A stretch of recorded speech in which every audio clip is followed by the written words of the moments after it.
যখনই মানুষ নামাজে দাঁড়ায় আল্লাহ পাক তার দিকে দৃষ্টি নিবদ্ধ করে, এবং যখন মানুষ এদিক ওদিক তাকানো শুরু করে নামাজে, আল্লাহ পাক মুখ ঘুরিয়ে নেন। এমনও অনেক নামাজি আছেন, আউযুবিল্লাহ, আল্লাহ পাক আমাদেরকে তাদের অন্তর্ভুক্ত না করুন, যে নামাজ পড়ার পরে আল্লাহ রাব্বুল আলামিন এই নামাজটাকে ওই নামাজের মুখের উপর নিক্ষেপ করে দেয়। তোমার নামাজের আমার কোনো দরকার নেই।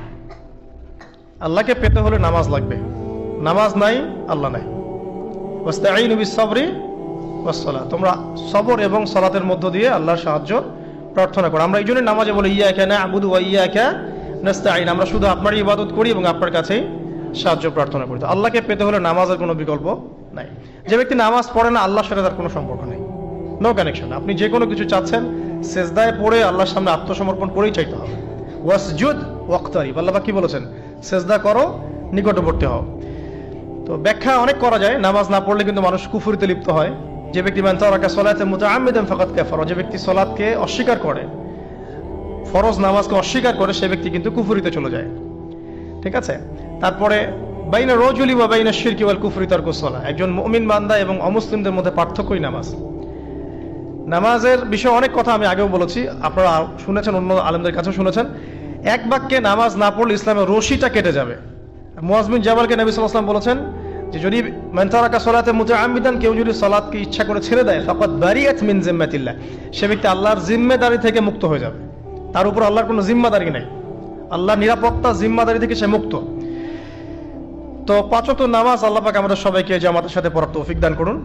এর পাশাপাশি নফল নামাজ বাড়িয়ে দেওয়ার তৌফিক দান করুন, এবং স্পেশালি তাহাজ্জুদের নামাজ যদি পারেন, 2 রাকাত হলেও নিয়মিত তাহাজ্জুদের নামাজ পড়ার তৌফিক আল্লাহ পাক আমাদেরকে দান করুন। আর নামাজের বাহ্যিকতা নিয়ে এত বেশি ঝগড়ায় যাবেন না।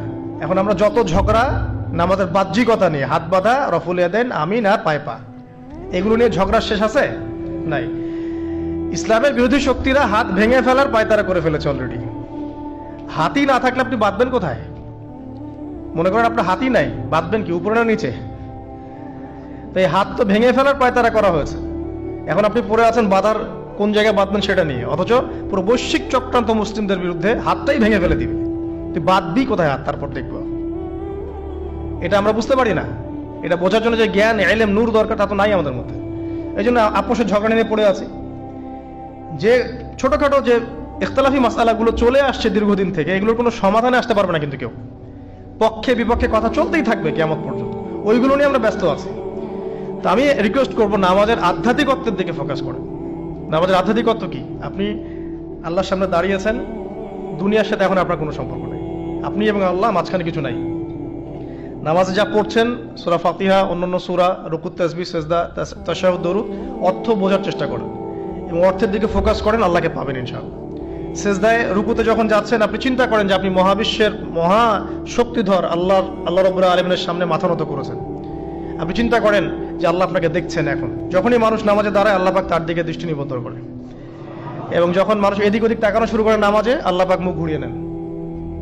হ্যাঁ, নামাজে ওই যে আমরা যে ডিজিটাল নামাজ পড়ি না এখন, ডিজিটাল মানে 4 রাকাত নামাজ 4 মিনিটে শেষ। এক রুকু করলে সেজদা পাওয়া যায় না, সেজদার তাসবিহ পড়লে আবার এদিকে দেখা যায় যে দ্বিতীয় সেজদায় চলে গেছে অলরেডি ওঠার আগে। অনেক ক্ষেত্রে ইমাম সাহেবরাও খুব দ্রুত নামাজ পড়ান, অনেক দ্রুত পড়ান।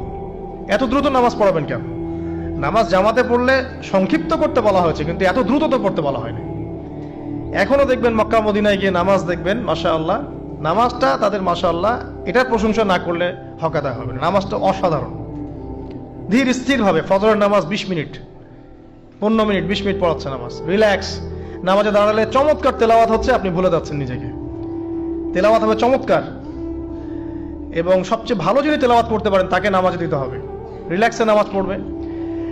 ক্ষেত্র বিশেষে আপনি শর্ট করতে পারেন, কিন্তু সব সময় কেন আমরা 4 রাকাত নামাজ 3 মিনিটে শেষ করে দিব?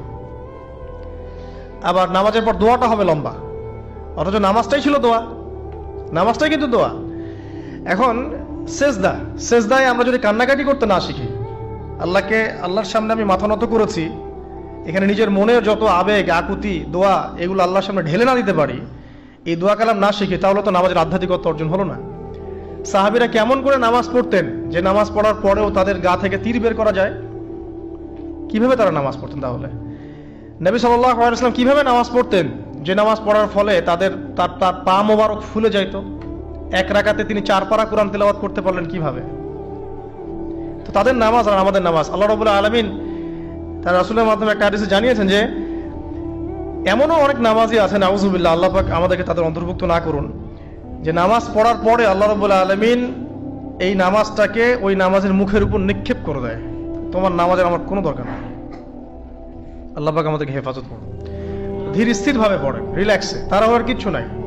ওমা খালাকতুল জিন্না ওয়াল ইনসা ইল্লা লিয়াবুদুন, শুধুমাত্র আল্লাহর ইবাদত করার জন্যই তো পৃথিবীতে এসেছি। হোক না দোকানটা 5টা মিনিট পরে খুললে কি হবে? হ্যাঁ, জমিতে যান, জমিতে আধা ঘন্টা পরে গেলে কি হবে? যে আল্লাহ পাক আপনাকে বাঁচিয়ে রাখতে পারেন, সে আল্লাহ পাক আল্লাহর পথে সময় দিলে আপনাকে অফুরন্ত রিজিকও তো দিতে পারেন, পারেন না?